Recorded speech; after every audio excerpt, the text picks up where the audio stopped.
Ma'asyiral muslimin jamaah salat maghrib rahimakumullah. Alhamdulillahirabbil alamin. Di sore hari ini Allah Subhanahu wa taala memudahkan langkah kita untuk menggunakan nikmat-nikmatnya dalam rangka ketaatan kepada Allah Subhanahu wa taala. Maka jangan sampai kita terlupa untuk senantiasa memperbanyak ucapan syukur dan pembuktian syukur dengan amal soleh kita, terutama nggih punika nikmat ilmu yang pernah dikabarkan oleh Rasulullah Shallallahu Alaihi Wasallam bahwa ilmu itu adalah salah satu di antara tanda seseorang itu diridhoi oleh Allah Subhanahu wa taala. Rasul pernah bersabda, "Man yuridillahu bihi khairan yufaqihu fiddin." Siapa orangnya yang dipahamkan pada perkara agama, maka barang siapa yang dikehendaki kebaikan oleh Allah Subhanahu wa taala, maka dia akan dipahamkan dengan perkara agama. Ada satu permisalan menarik ini yang disampaikan oleh Imam Ibnu Qayyim al-Jauziyah,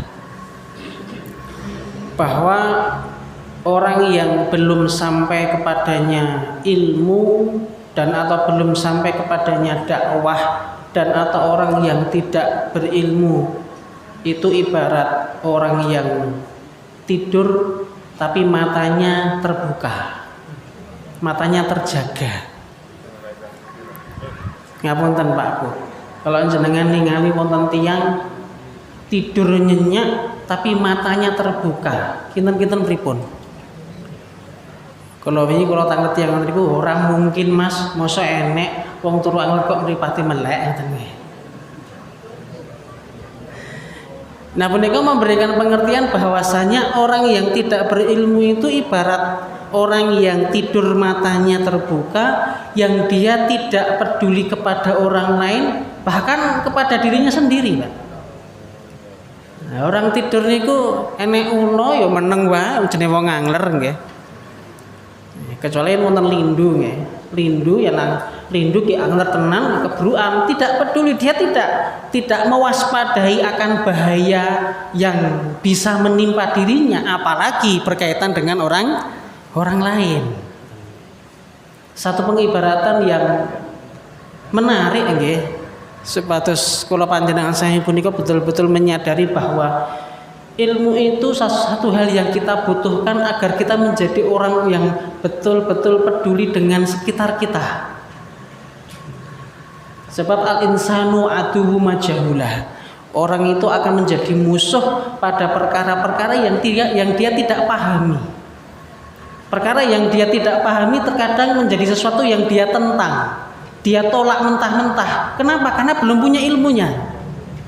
Tapi kalau sudah punya ilmunya, meskipun mbok menawi perkara itu ada sesuatu yang berat, yang bagi orang lain mungkin punika secara logika tidak masuk akal, tapi karena dia punya ilmunya, dia akan siap menerima. Maka satu nikmat ilmu punika monggo tansah dipun syukuri, bukan hanya dengan mengilmuinya saja, bukan hanya sekedar mengumpulkannya saja, tapi juga mengamalkannya. Terlebih lagi kalau itu pangandikanipun Ibnu Qayyim nggih.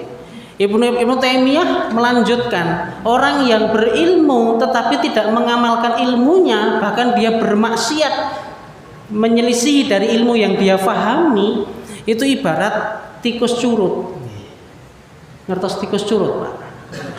Nah, dia suka nabrak perkara agama, tidak akan lurus yang direng nabrak rin, lurus lempeng notok agak lurus, Pak. Dia tahu bahwa ini tidak boleh dia langgar, sengaja dia tabrak, mengkebar maksiat, astagfirullahaladzim sadar, salate mempeng. Tapi di lain waktu ketika hawa nafsunya lebih mendahului dari akal dan ilmunya, ditabrak meleh. Kados jenengan tingali jenenge tikus curut niku kucinge ra gelem, Pak. Nyedak ambune pengus ngono nggih. Nah, yen mboten pitados mungkin mang pados tikus curut, apa ya tenan ngoten nggih. Ngapunten, permisalan yang menarik dari guru dan murid Ibnu Qayyim dan Ibnu Taimiyah punika patut untuk selalu kita ingat dan kita renungi dalam kehidupan kita agar kita tidak termasuk dalam kategori orang-orang yang tidur tapi melek ataupun seperti halnya tikus curut yang tidak akan berjalan dengan lurus kecuali setelah menabrak apa yang ada di depannya. Masya rahimakumullah. Fa insyaallah di malam hari ini kita akan melanjutkan kajian kita tentang fikih muamalah, tentang kepedulian. Pas sekali dengan apa yang diibaratkan oleh Ibnu Qayyim tadi, bahwa orang tidak berilmu itu rasa pedulinya terhadap diri dan orang lain itu akan kurang. Nah, di antara prinsip bagi orang yang bisnis, orang yang bekerja, orang yang bermuamalah maliyah, berdagang, kulaan, menjual, membeli, investasi, lan sak piturutipun dipun sebataken wonten ing kitab menika muwalatul mukminin. Kalau tadi saya diminta sama panitia judulnya apa ta ngoten nggih. Kula paringi menapa judul yang lebih halus nggih. Peduli sesama, peduli terhadap Islam dan kaum muslimin dalam berbisnis. Niku kalau bahasa Arabnya muwalatul mukminin. Loyal, berwala terhadap orang-orang yang beriman ketika sedang menjalankan bisnisnya, ketika sedang berinvestasi, berbisnis, bermitra. Piyambakipun punika mboten kesupen anggenipun nggadahi wala, rasa loyal, rasa berpihak, empati kepada sesama kaum muslimin. Lah monggo dipun tingali keterangan saking Syekh Khalid Muslih lan ugi Syekh Shalih As-Shaughi ing kitab punika. Fal mustathmir muslimu mahma tufa fi arja'il ardi. Tiang muslim ingkang berinvestasi teng pundi kemawon panggenanipun mahma syarika bistismarihi sae punika wonten ing daerah timur ataupun daerah barat. Fa innahu juz'un min ummatil Islam. Selama dia menyandang sebagai seorang muslim, maka dia adalah bagian dari kaum muslimin. Yahmilu fi qalbihi wala ali hadhil ummah mahabbatan wa nusratan, sehingga keranten piyambakipun punika nggadahi status sebagai seorang muslim, tersemat di pundaknya itu tanggung jawab untuk mencintai dan menolong sesama muslim. Nah punika dipun dasari firmanipun Allah Subhanahu wa taala wan surat Ali Imran ayat yang ke-28 dan Al-Mumtahanah ayat yang pertama. Allah taala berfirman, la yattakhidil mu'minuna al-kafirina awliya'a min dunil mu'minin. Orang-orang mukmin itu tidak akan mengambil orang-orang kafir sebagai aulia, sebagai wali-wali mereka, sebagai mitra mereka, sebagai kawan baik mereka min dunil mu'minin, selain orang-orang yang beriman. Kemudian di Mumtahanah dikatakan ya ayyuhalladzina amanu la tattakhidu aduwwi wa aduwwakum awliya. Wahai orang-orang yang beriman, janganlah engkau jadikan musuhku dan musuh kalian itu sebagai wali, sebagai mitra, sebagai kawan baik. Tulquna ilaihim bil mawaddah, yang kalian lebih mencondongkan rasa kasih sayang kepada mereka. Waqad kafaru bima ja'akum minal haq, padahal mereka sudah kufur terhadap apa yang kalian yakini kebenarannya berupa Al-Qur'an dan juga sunnah. Mbak Menawi, kalau kita melihat kepada ayatnya nih, lho Mas, iki kan kaitane karo masalah nopo agama ngoten. Kaitane kalian perkawis agama ibadah. Lah niki kan muamalah. Ini kan jual beli ngoten nggih. Ini kan berinvestasi. Lah monggo dipun tingali rumiyin kula wiwiti saking punapa bagaimana para ulama punika menetapkan sebenarnya hukum berbisnis, berinvestasi, bertransaksi dengan orang non muslim itu sebenarnya hukumnya apa? Lah punika banyak riwayat yang menyebutkan, Saya kumpulkan beberapa nas, beberapa dalil. Yang pertama nggih punika dari firman Allah Subhanahu wa taala surat Al-Baqarah ayat 275, wa ahallallahu al-bai'a, dan Allah Subhanahu wa taala menghalalkan jual beli. Imam Al-Qurtubi punika nyebataken ayat ini menunjukkan keumuman jual beli. Tidak peduli apakah jual belinya orang Islam dengan Islam, kafir dengan kafir, atau Muslim dengan kafir, semuanya boleh. Ahalallah, Allah membolehkannya. Niku menawi dipun tingali wonten ing napa kajian secara bahasa, alif lamnya punika menunjukkan lil am, menunjukkan makna umum. Berarti transaksi dengan siapa saja itu boleh. Secara dalil dari ayatnya kados mekaten. Kemudian dikuatkan lagi dengan hadis Rasulullah Sallallahu Alaihi Wasallam. Saya kumpulkan dari dua sahabat, satu sahabiah, satu sahabat. Yang pertama adalah dari Bunda Aisyah radhiyallahu anha. Piyambakipun nate ngendikan mekaten, anna Nabi sallallahu alaihi wasallam ishtara ta'aman min Yahudiyyin ila ajalin. Rasulullah itu pernah membeli makanan dari orang Yahudi ila ajalin, secara tempo, mboten cash. Gampile ngutang, ngoten nggih. Rasulullah pernah berhutang makanan dari orang Yahudi. Warahanahu dar'an min hadidin, lan dadosaken baju besinya sebagai napa jaminan. Bahkan di riwayat yang lain, riwayat Imam Bukhari, sampai meninggalnya Rasulullah Sallallahu Alaihi Wasallam baju besi itu masih berada di tangannya orang Yahudi. Sampai segitunya nggih. Rasulullah lho niku Pak. Nggak napa baju perang agar bisa membeli makanan. Yang zaman sapunika nggak lemah gen iso tuku mobil. Tapi omahe pindah-pindah mergo ngontrak. Nah ini Pak. Atasipun ya itu satu faedah nggih, satu hikmah nggih. Jangan melakukan sesuatu yang membebani diri kecuali memang membutuhkan. Jangan mengutamakan gengsi diri, gen delok wong liya wah, tetapi hidupnya kelimbungan. Nah, sekelas Rasul kemawon tidak akan tidak menggadekan baju besinya kecuali memang itu butuh, yaitu untuk makan. Nah, padahal ngapunten, Rasulullah tahu orang-orang Yahudi punika tidak mungkin bersih dari yang namanya riba, Pak. Wong dedengkotnya riba niku sinten? Berarti yang Yahudi ya. Tapi kenapa Rasulullah masih bertransaksi dengan orang Yahudi, padahal tahu orang Yahudi ini hartanya tidak akan bersih dari yang namanya riba. Rasulullah tetap bertransaksi.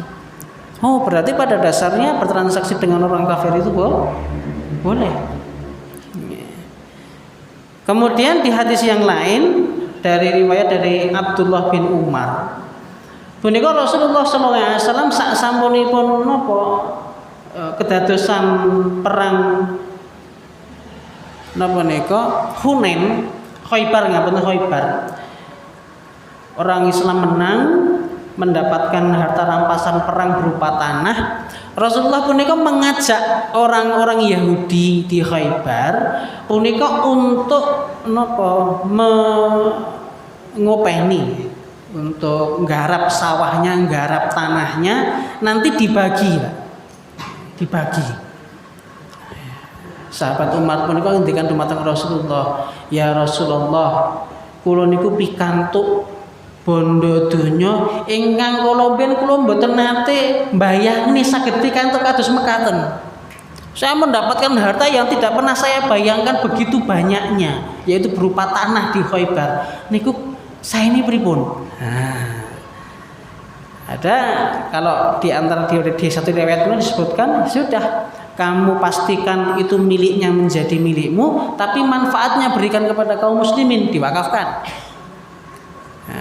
Kemudian di sisi yang lain ada yang diserahkan kepada orang Yahudi biar mereka garap, nanti bagiannya dibagi antara kamu dengan orang Yahudi. Makanya nanti ada sistem muzaroah. Muzaroah niku kerjasama, tetapi dalam bentuk tanah dan ditanami, muzaraah. Rasulullah juga melakukan dengan orang-orang Yahudi Khaybar. Padahal kondisi mereka sedang perang, sedang bermusuhan. Ternyata Rasulullah masih melakukan transaksi dengan orang-orang Yahudi. Tapi ketahuilah panjenengan sami emut, Rasulullah juga pernah memutus hubungan dengan orang Yahudi. Ketika orang Yahudi yang sudah sepakat untuk berjuang bersama dan tidak akan saling menyerang ketika ada perang Ahzab. Terus tiang-tiang kafir Quraisy punika dengan orang-orang Yahudi dan musuh Muslim berkumpul menyerang Rasulullah di Madinah.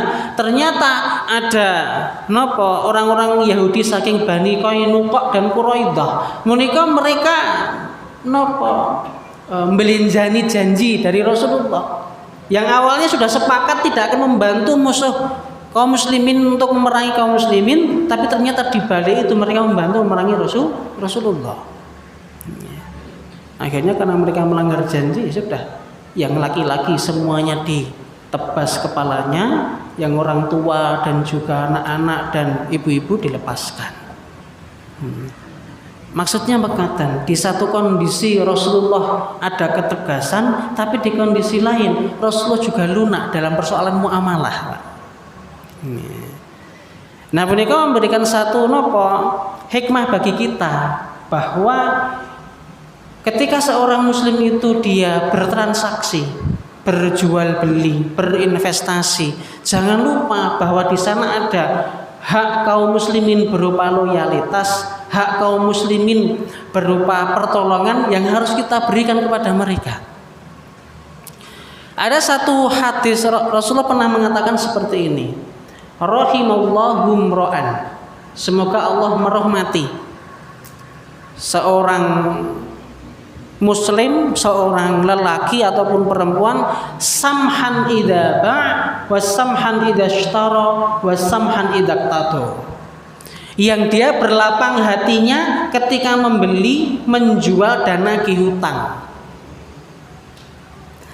Ngapunten Pak, janjane niki wonten nggih barang sing napa wonten tiyang ngajak investasi nggih, tapi tiyang niku napa kalih tiyang muslim Masya Allah duwe napa gadah tanggowe senengane ganggu, ora tau weh-weh nglorowe ora gelem, lan piyambakipun punika non muslim.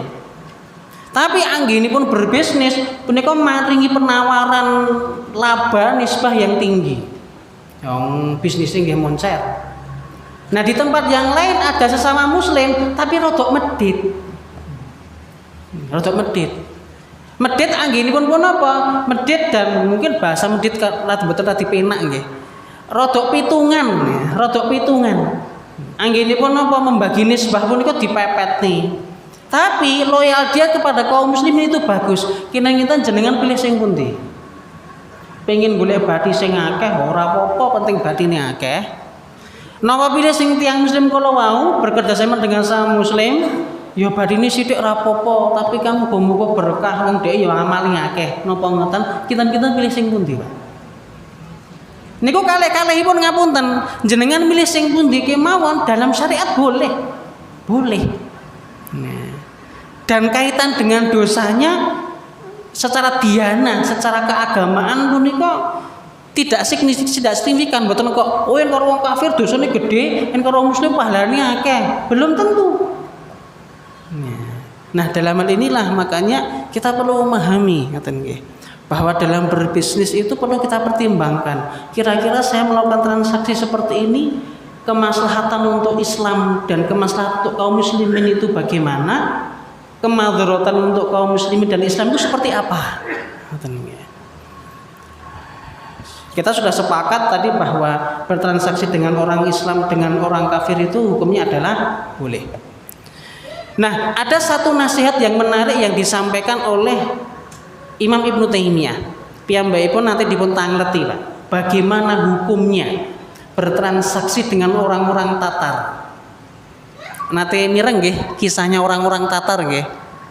sampun mlebet agama Islam, sudah bersyahadat, tapi dalam menentukan undang-undangnya punika menggunakan undang-undang Ilyasik, undang-undang yang dibuat berdasarkan perkataan pemimpinnya ketika mabuk. Coba Pak. Terus yang pemimpinnya mabuk, mungkin ngendikan apa tulis jadi undang-undang. Nah, ya mungkin mabuk niku bisa diibaratkan tidur nggih, tapi nggih cek mending ngantuk kali turu nggih daripada mabuk nggih Pak. Itu jadi undang-undang Pak, jadi undang-undang. Yang kencing di tempat umum disembelih, coba Pak. Kayak hubungannya apa? Ngoten nggih. Mosok gur pipis nang gondalan kok ngantek dibeleh ngoten nggih. Yang ini kok karena memang niku salah satu nggih, salah satu isi dari undang-undang Ilyasik itu seperti itu. Nah, orang-orang Islam bertanya kepada Ibnu Taimiyah, bagaimana hukumnya kami bertransaksi dengan orang-orang Tatar yang notabene mereka itu adalah orang Islam, tapi undang-undang yang mereka gunakan itu bukan undang-undang Islam sepenuhnya, ada yang dipakai, ada yang ditinggalkan. Piyambakipun ngendikaaken boleh bertransaksi dengan mereka dan orang yang semisal mereka berjual beli, berinvestasi, utang piutang, silahkan, boleh. Tapi di akhir perkataannya beliau mengatakan fa amma in ba'ahum wa ba'a ghairuhum ma yu'inuhum 'alal muharramat. Tapi kalau transaksi kalian itu membantu mereka melakukan satu perbuatan haram, kal khayli wasilah, seperti jual beli kuda, kemudian alat perang, liman yuqatilu bihi qitalan muharrama, yang dengannya itu mereka gunakan untuk melakukan satu peperangan yang diharamkan. Bisa diharamkan punika membunuh kaum muslimin, bisa diharamkan punika membunuh orang-orang yang non muslim padahal mereka tidak ada permusuhan, kan haram Pak membunuh tanpa sebab punika. Ampun dumeh agamane dudu Islam, boleh, enggak boleh. Enggak boleh. Intinya mengatakan kalau kalian membantu menjual kepada mereka barang-barang yang bisa membantu mereka melakukan pembunuhan yang diharamkan, piyambakipun mengatakan fahadza la yajuz, maka ini tidak boleh. Wonten mriki Ibnu Taimiyah tidak mengatakan haram Pak, tapi mengatakan yang seperti itu tidak boleh. Menawi kula panjenengan badhe napa matosi ayatipun nggih, wa ta'awanu 'alal birri wat taqwa wa la ta'awanu 'alal itsmi wal udwan. Nah, di dalam menafsirkan al itsmu wal udwan niku para ulama menarik. Al itsmu wal udwan punika termasuk di antaranya adalah memberikan kesengsaraan, memberikan penderitaan kepada orang-orang yang tidak layak untuk dijadikan sengsara dan menderita. Baik itu muslim ataupun apalagi baik itu non muslim apalagi orang-orang Islam. Napa malih membantu kaum muslimin punika bagian saking napa bukti walak kita, loyal kita kepada Islam. Banyak hadis mungkin nanti bisa diambil, tapi ngapunten ini saya ambilkan satu hadis yang mungkin kaitannya dengan muamalah itu lebih kuat katanya. Ada satu hadis yang diriwayatkan oleh Imam Muslim, Rasul mengatakan ala kulli muslimin shadaqatun. Bagi setiap muslim itu ada kewajiban untuk bersedekah. Kemudian kila, ada orang yang bertanya kepada Rasulullah, ara'aita ilam yajidlah, menawi tiyangipun boten pikantuk napa kesempatan saged sedekah pripun wahai Rasulullah? Qala ya'tamilu biyadaihi fayanfa'u nafsahu wa yatasaddaq. Ya wis, kalau dia tidak bisa bersedekah, cukup dia bekerja mendapatkan hasilnya dia gunakan untuk dirinya sendiri, itu sedekah. Dados mboten saged ngedalaken napa arta tinggi sedekah teng masjid. Mboten saged ngedalaken arta tinggi donasi. Dia hanya bisa mencukupi dirinya sendiri, terhitung sebagai sedekah. Kila araita illam yastati' la menawi mboten saged wahai Rasulullah. Qala yu'inu dzal hajatil malhuf. Kalau dia tidak bisa memberikan manfaat kepada diri sendiri dan bersedekah kepada orang lain secara bebas, dia cari saja orang yang betul-betul membutuhkan. Maksudnya nopo? Pilih-pilih, Pak. Pilih-pilih. Wah, aku sedekah karo kae wae. Lah ngopo? Luwih melarat. Nah, misalkan aku sedekah karo anak yatim wae sing genah hadise, misalkan. Wah, aku sedekah ning nggon panti anak yatim piatu wae. Tapi anggenipun bari sedekah nyuwun kalih napa panitiane, Mas, tulung kula nyuwun daftare. Daftar napa, Pak? Yang betul-betul yatim piatu. Nyuwun daftare. Mbok sok kada mungkin panitiane ngono dadak njaluk daftar barang. Angger diwehke lak ya wis ku disalurni lho. Kalau ada orang yang melakukan seperti itu boleh-boleh saja, Pak. Karena mungkin dia ingin agar sedekahnya itu tetap tepat sasaran, kan boleh. Kemudian qila lahu ara'aita illam yastati, lah menawi piyambakipun mboten saged mekaten wahai Rasulullah. Rasul ngendikan ya'muru bil ma'rufi awil khair. Ya kalau emang dia tidak bisa bersedekah dengan hartanya untuk diri sendiri, tidak bisa bersedekah harta kepada orang lain, baik itu secara bebas atau pilih-pilih, maka dia memerintahkan kepada yang ma'ruf, ajak-ajak tiang tumindak sae. Itu bagian dari sedekah. Kemudian ara'aita illam yaf'al, lah menawi mboten saged wahai Rasulullah. Lah niki pun pol-polan niki, Pak. Kalau tidak bisa bagaimana? Yang terakhir nih. Ya. Yamsiku 'ani syarri fa innaha shadaqah. Hendaklah dia menahan dirinya dari perbuatan yang syar, maka itu termasuk kategori sedekah. Ngangge bondo tinggi piyambak mboten saged, nggih. Dengan harta kepada orang lain tidak bisa, ngajak-ngajak kesaenan nggih pekiwuh. Wong kene muni ya sithik ngajak-ngajak wong liya ning masjid, gen kae wae sing jenggote wis dawa. Gen kae wae sing klambine wis putih tau munggah kaji. Aku tak ning masjid angger awakku apik. Kok nggih mboten saged, nggih. Maka yang terakhir, jangan melakukan satu keburukan yang bisa menyakiti orang lain. Nah, wonten mriki ngapunten, saya tertarik dengan perkataan Rasulullah yamsiku 'ani syarri. Hendaklah dia menahan diri dari perbuatan syar. Syarrun teng bahasa Arab, Pak. Niku wonten syarrun, wonten suun, wonten fasidun. Syarrun itu buruk artinya, suun juga buruk, fasidun itu merusak. Kenapa Rasulullah menggunakan kata-kata syarrun? Kenapa? Karena syarrun itu adalah perbuatan buruk yang kalaupun dia bisa kalaupun dia melakukannya tanpa sengaja, itu bisa mengakibatkan keburukan untuk orang lain. Dia tidak sengaja melakukannya, tapi bisa berefek buruk kepada orang lain. Fafihi masoibun wa adrorun, bisa menimbulkan musibah dan kemudaratan bagi orang lain. Nah, wonten mriki ada satu permisalan. Ngapunten nggih, bukan permisalan. Satu contoh yang pernah dicontohkan oleh Rasulullah Shallallahu Alaihi Wasallam yang menunjukkan bahwa kita sama muslim itu harus betul-betul empati. Satu ketika Rasulullah itu sedang duduk nembe lenggah ngoten ningali tiang lewat.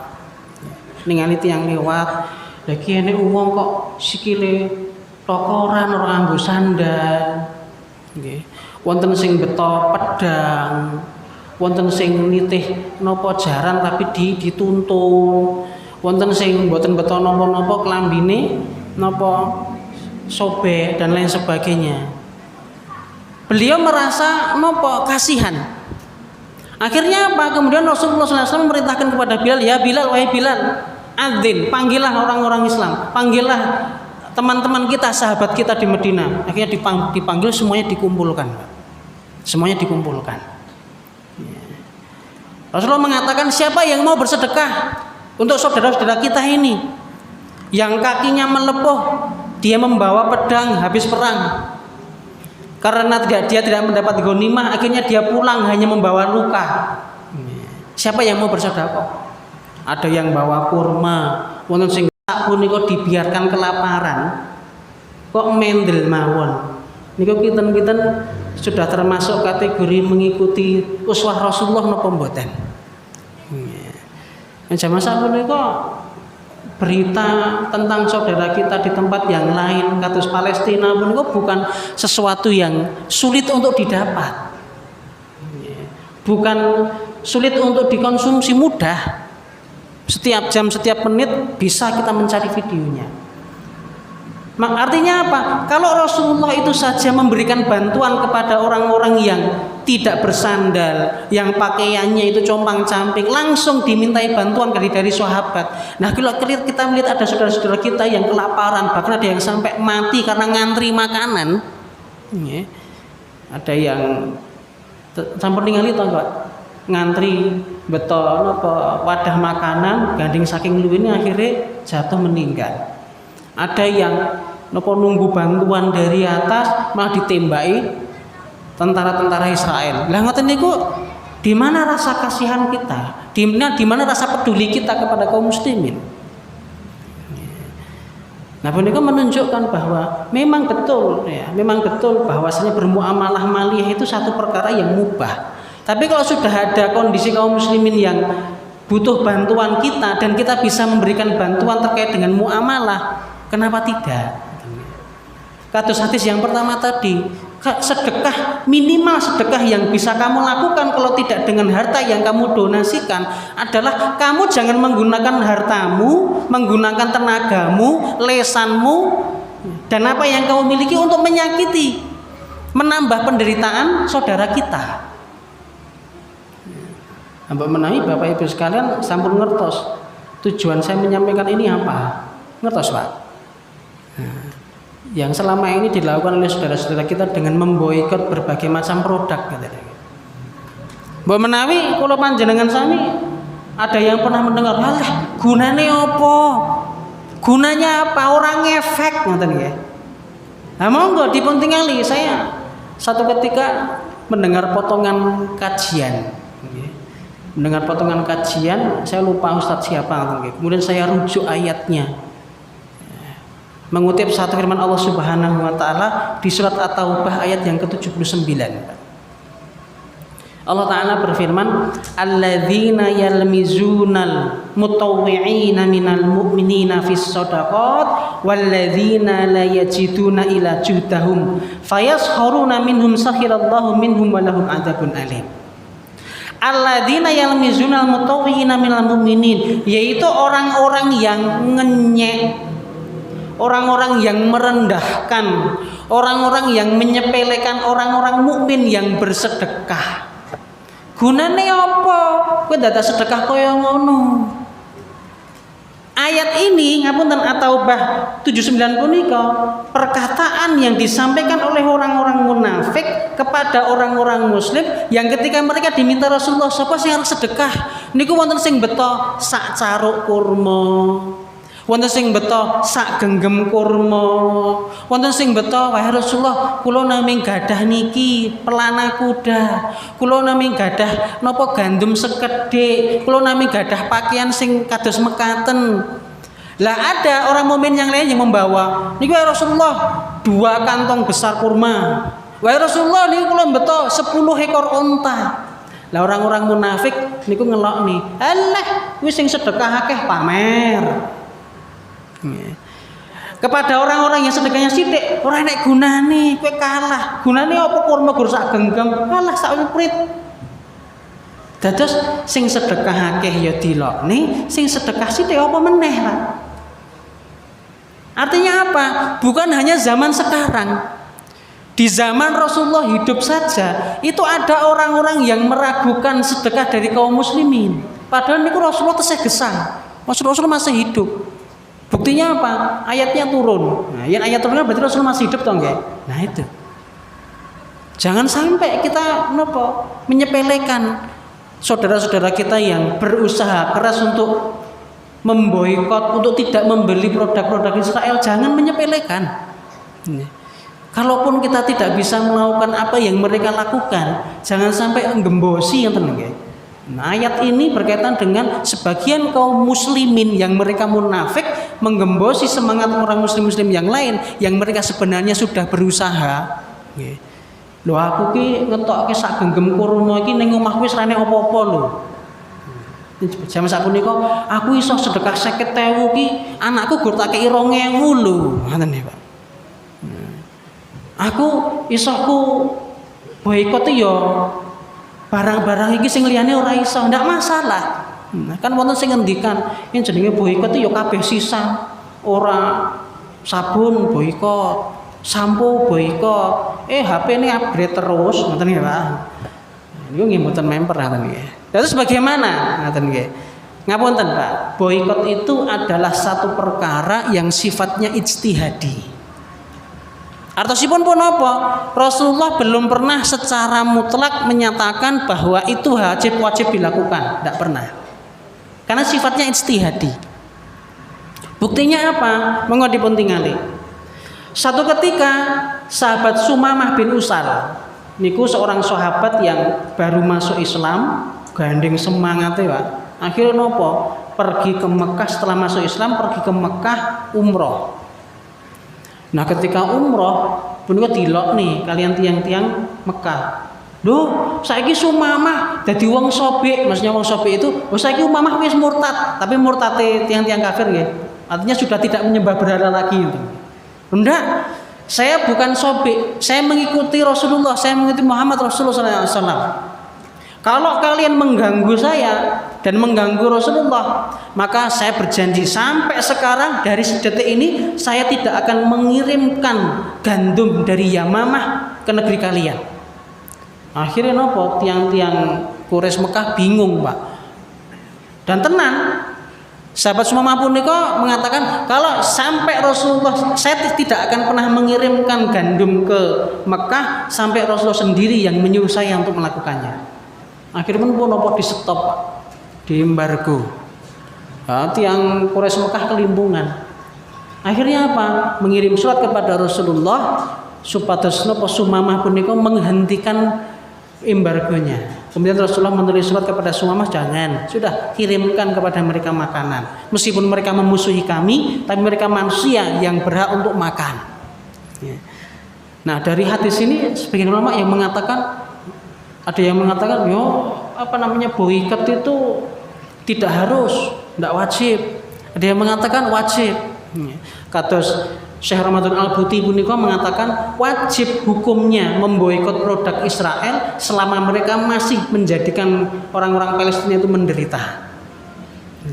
Ada yang sebagian lain enggak ada gunanya kita memboikot, wong yo nyatane kowe jek butuh. Jowi Pak, mangke panjenengan kondur. Ya, kinten-kinten tenggriane kula panjenengan sami sing produk Israel menika tesih wonten pinten macem. Saking odole, sabune, sikat gigine, susune. Tesih wonten mboten, Pak? Masih ada. Lah apakah kemudian kita berdosa ngoten nggih? Nah, wonten mriki kita dipun wangsulaken nggih. Boikot itu sifatnya ijtihadi. Ijtihadi artinya sebagaimana Imam Qayyim mengatakan perkara ijtihadi itu adalah sesuatu yang kalau seseorang komitmen untuk melakukannya maka orang lain tidak wajib harus mengikuti, Pak. Satu. Kemudian yang kedua, perkara ijtihadi punika karena berkaitan dengan muamalah kedah dipun pertimbangkan mana yang kebutuhan mendesak, mana yang tidak. Wonten napa tiang punika, Mas, aku yen ora nganggo susu sing merek kuwi, kula mboten nyebut merek nggih. Soalnya direkam nggih. Kula yen mboten nganggo merek niku mboten cocok niku. Kula nyubi sing sanes pun kula cubi berulang kali niku mboten cocok. Kula cocok nggih niki. Nggih pun. Kalau memang pertimbangan dokter dan pertimbangan kesehatan panjenengan punika memang cocok pakai ini, yaitu. Ya. Tapi nggih ampun mengke iki cocok sing kae yo, sing kae yo nggih ampun ngoten. Kalau memang cocok hanya itu saja ya udah situ saja. Nah, kalau produk yang lain cocok yang non Israel, yang produk non Israel ya sudah pakai. Artosipun pun apa? Semampu kita bisa melakukan mana yang tidak kita beli, lakukan. Menawi mboten saged nggih. Ya, bagaimana lagi? Karena memang kita membutuhkannya. Rasulullah kemawon punika tetap melakukan transaksi dengan orang-orang Yahudi. Terakhir kalau nggih wonten jamaah kajian kula. Niku ngobrol. Mas, lha kowe saiki sik kerja ning kono. Wis ra kerja ning kono, Mas. Lah ngopo? Lah perusahaannya pro Israel. Dia berani keluar dari situ padahal sudah settle, Pak. Gajinya punika ya lumayan. Tapi dia berani keluar dari situ. Karena para sawalaknya, mesakne Mas, kula yang ndelok video wong Palestina niku, kula ndelok duit kula ya Allah. Jebule nyambut gaweku dienggo nyuksesne perusahaan kuwi, mengko hasilnya dienggo ning Palestina. Akhirnya napa piyambakipun medal, Pak. Dia keluar, wis pilih mandiri wae saiki. Dan ngapunten, ini sifatnya pribadi. Artosipun kalau kita mampu lakukan. Dan ampun ngantos kula panjenengan sami punika kemudian karena ini sepertinya tidak ada gunanya, akhirnya napa wis mbah-mbah sing penting aku butuh tak tuku. Mbuh kuwi cocok apa ora, sing penting aku golek sing murah regane iki ampun. Ya. Ada satu kaidah usul mengatakan mala yudraku kulluhu la yudraku julluh. Sesuatu yang tidak bisa kita lakukan semuanya, nggih ampun terus napa? Ditinggalkan. Artinya kalau kita bisa melakukan sebagian, maka sebagian yang lain tetap kita pertahankan, gitu nggih. Misalkan ada 10 produk, saya yang belum bisa meninggalkan yang 5. Nggih sing gangsal punika tinggalkan otomatis. Jangan kemudian karena yang 5 tidak bisa ditinggalkan akhirnya ya wis lah sing 5 iki sisa. Ampun ngoten. Nggih. Mala yutraku kullu la yutraku jullu. Kalau tidak bisa melakukan semuanya baru sebagian, maka sebagian itu kita lakukan. Nah punika kembali kepada tadi semangat bahwa dalam kita bertransaksi muamalah maliyah punika kedahipun ningali ada tidak itu kemadharatan bagi kaum muslimin ataukah tidak. Ma'asyiral muslimin rahimakumullah. Nah punika jadi dalam berbisnis punika selain kita mempertimbangkan keuntungan, baik keuntungan itu dengan laba yang tinggi atau keuntungan itu berupa harga yang murah. Nah niki Pak sing nomor kali ini sing dados momok. Lah yen kaya regane larang iki Mas. Tapi dudu Israel. Yen kuwi regane murah. 10.000 entuk telu, yen kaya 10.000 gur siji. Pripun, Pak? Nah, monggo kembalikan kepada niat kita untuk membantu kaum muslimin. Kalaupun kita tidak bisa membantu dengan skala yang besar, maka jangan sampai kita sebagai seorang muslim tidak ada andil untuk membantu saudara-saudara kita di tempat lain yang dizalimi oleh orang-orang Yahudi. Ma'asyiral muslimin rahimakumullah. Nah punika prinsip yang ke-7 yaitu punika prinsip peduli terhadap Islam dan muslimin dalam berbisnis. Semoga Allah Subhanahu wa taala senantiasa menuntun kita untuk berpegang teguh kepada prinsip ini sehingga bukan hanya keuntungan duniawi yang kita kejar tetapi juga keberkahan hidup kita di dunia dan juga di akhirat. Maka tenatur kula wonten pertanyaan, Pak. Monggo.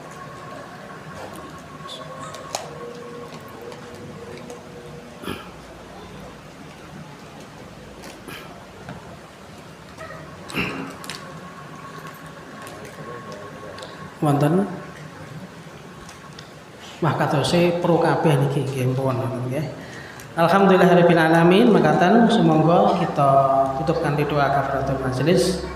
Subhanakallahumma wa bihamdika asyhadu an la ilaha illa anta astaghfiruka wa atubu ilaik. Aku lakum assalamualaikum warahmatullahi wabarakatuh.